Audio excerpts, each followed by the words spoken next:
Can you start by telling us why have Taiwan's exports to China fallen to such record lows? Recent years, if you look at Taiwan's trade and investment structure, we can see a very phenomenal change. The first one is last year. The first phenomenal change is in the past, China always was the number one export destination for Taiwan. However, in the recent years, we can see our export ratio to China decline.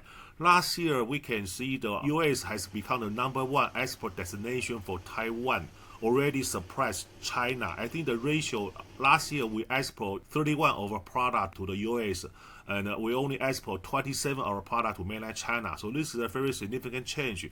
This is the first one. The second thing is China, of course, is is the number one in the past, the number one major overseas Taiwanese investment. I think we reached the peak around 2012. We invested overseas investment, 90% was to mainland China. However, because of we increased our investment to the US significantly, in the recent years, of course, that is major driven by the TSMC and other semiconductor suppliers. Despite falling trade with China, how has Taiwan been able to post such strong economic growth? Does this show that Taiwan doesn't need China as much as an important trade partner?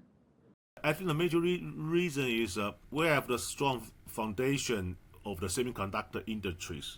In the recent years, the AI-related driven semiconductor industries will further become much stronger. As a result, I think the major demanders is from the U.S. enterprises. As a result, our export to the U.S. increased significantly. That also, caused Taiwanese, domestic industry, in particular, domestic industry in Taiwan to boom very quickly.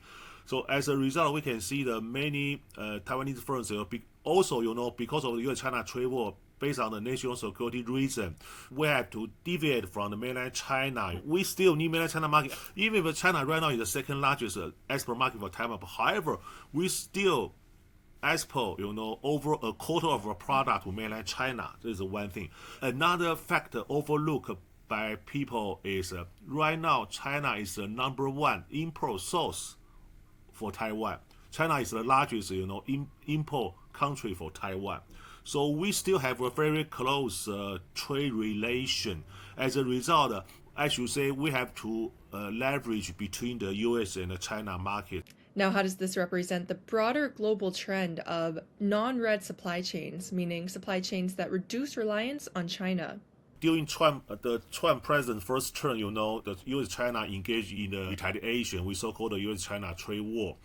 That caused many, Taiwanese firms as well as many foreign firms, including the U.S. firms, to move away from mainland China. In the recent years, economic security become a top issue agenda for many governments. As a result, we are trying to building the so-called economic security supply chain. So the U.S. has built up its own supply chain, try to alleviate the influence of the red supply chain, driven by mainland China. So this kind of a geopolitical reason further, caused Taiwanese export or investment to mainland China went down. On the other hand, to the other areas, in particular to the U.S., increased significantly.